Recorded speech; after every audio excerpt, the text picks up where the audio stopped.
సిద్దిపేట జిల్లా ఎర్రవల్లిలోని farm house లో ఎమ్మెల్యేలు ఎమ్మెల్సీలతో పాటు ఇతర ముఖ్య నేతలతో కేసీఆర్ సమావేశమయ్యారు.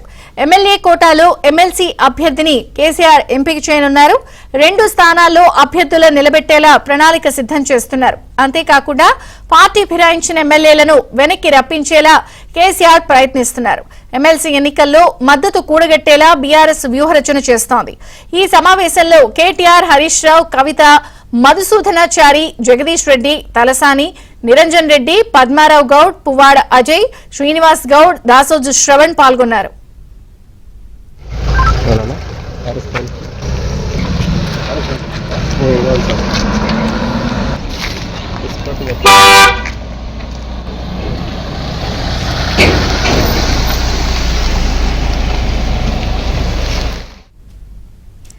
సిద్దిపేట జిల్లా ఎర్రవల్లిలోని ఫామ్ హౌస్ లో ఎమ్మెల్యేలు ఎమ్మెల్సీలతో పాటు ఇతర ముఖ్య నేతలతో కేసీఆర్ సమావేశమయ్యారు.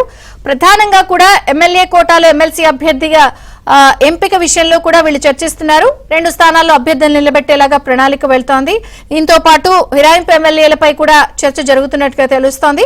పూర్తి సమాచారం మా ప్రతినిధి సుభాష్ అందిస్తారు. సుభాష్.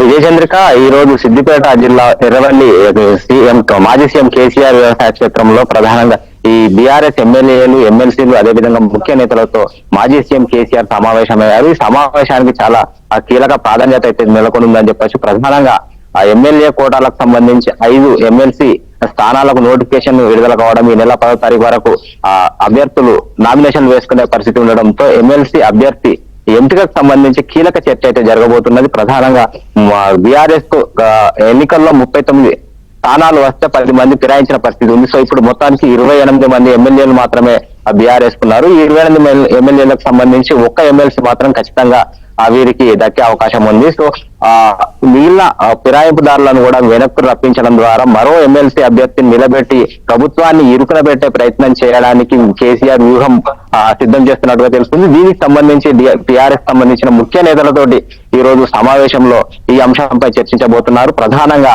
వీరు ఫిరాయింపుదారులను వెనక్కి రప్పించడంతో పాటు ఎమ్మెల్సీ ఎన్నికల్లో కాంగ్రెస్ ఓడిపోవడం బీఆర్ఎస్ పరోక్షంగా బీజేపీకి సపోర్ట్ చేసిందన్న వార్తల నేపథ్యంలో బీజేపీ నుంచి కూడా కొంత సపోర్ట్ వచ్చి ఉంటే ఈ 2 స్థానాలలో నిలబెట్టి కాంగ్రెస్ ను మరోసారి కార్నర్ చేయాలని చెప్పేసి కేసీఆర్ ఆలోచిస్తున్నట్టు తెలుస్తుంది. దీనికి సంబంధించే బీఆర్ఎస్ సంబంధించి ముఖ్య నేతలతోటి సమావేశమైన తర్వాత ఒక నిర్ణయం తీసుకోబోతున్నారని తెలుస్తుంది. ఈ నిర్ణయం ప్రకారమే ఒకరా 2 ఎమ్మెల్సీ అభ్యర్థులను నిలబెట్టాలని తెలియబోతుంది. అదేవిధంగా ఈ నెల 12వ తారీఖు నుంచి అసెంబ్లీ సమావేశాలు ప్రారంభం కాబోతున్న నేపథ్యంలో అసెంబ్లీలో బీఆర్ఎస్ అనుసరించాల్సిన వ్యూహంపై కూడా ఎమ్మెల్యేలకు ప్రధాన నేతలకు దిశానిర్దేశం చేయబోతున్నట్టుగా తెలుస్తుంది. ప్రధానంగా అటు కృష్ణా గోదావరి జిల్లాల్లో అటు ఏపీ నిర్మిస్తున్న ప్రాజెక్టులు కావచ్చు, కేంద్రం నుంచి వస్తున్న డిపిఆర్ల వాపసు కావచ్చు, వీటన్నిటి మీద అసెంబ్లీ వేదికగా ప్రభుత్వాన్ని కార్నర్ చేసే విధంగా మాజీ మంత్రి హరీష్ రావుకు దిశానిర్దేశం చేయబోతున్నట్టుగా తెలుస్తుంది. దీనికి సంబంధించి కూడా ఇప్పటికే ప్రధానంగా చర్చ జరుగుతున్నట్టు కూడా తెలుస్తుంది. అదేవిధంగా బీఆర్ఎస్ ఆవిర్భావ సభకు సంబంధించి ఏప్రిల్ 27వ తారీఖు నాడు బహిరంగ సభ నిర్వహించబోతున్నారు. ఈ బహిరంగ సభకు సంబంధించి కూడా ఎక్కడ నిర్వహించాలా, బహిరంగ సభకు తీసుకోవాల్సిన చర్యలపైన కూడా కేసీఆర్ అయితే ఈ రోజు నేతలకు దిశానిర్దేశం చేయబోతున్నట్టుగా తెలుస్తుంది. ముఖ్యంగా ఇటు ఎమ్మెల్సీ ఎన్నికలకు సంబంధించి అభ్యర్థుల ఎంపిక, అసెంబ్లీలో నిర్వహించాల్సిన పాత్ర బీఆర్ఎస్ సంబంధించి ఆయా నేతలు నిర్వహించిన పాత్ర, సమావేశాలకు సంబంధించి బహిరంగ సభకు సంబంధించింది ఎలా నిర్వహించాలనే దాని మీద ప్రధానంగా చర్చ నిర్వహించి దీంట్లో ఒక కొలిక్కి రానున్నట్టుగా తెలుస్తుంది. ప్రధానంగా ప్రభుత్వం పైన వ్యతిరేకత వస్తున్న క్రమంలో పంటలకు సంబంధించి కావచ్చు, వీటికి సంబంధించి అసెంబ్లీ వేదికగానే ప్రభుత్వాన్ని నిలదీసే విధంగా ఆ వ్యూహం అయితే బీఆర్ఎస్ సిద్ధం చేస్తున్నట్టుగా తెలుస్తుంది. విజయచంద్రిక.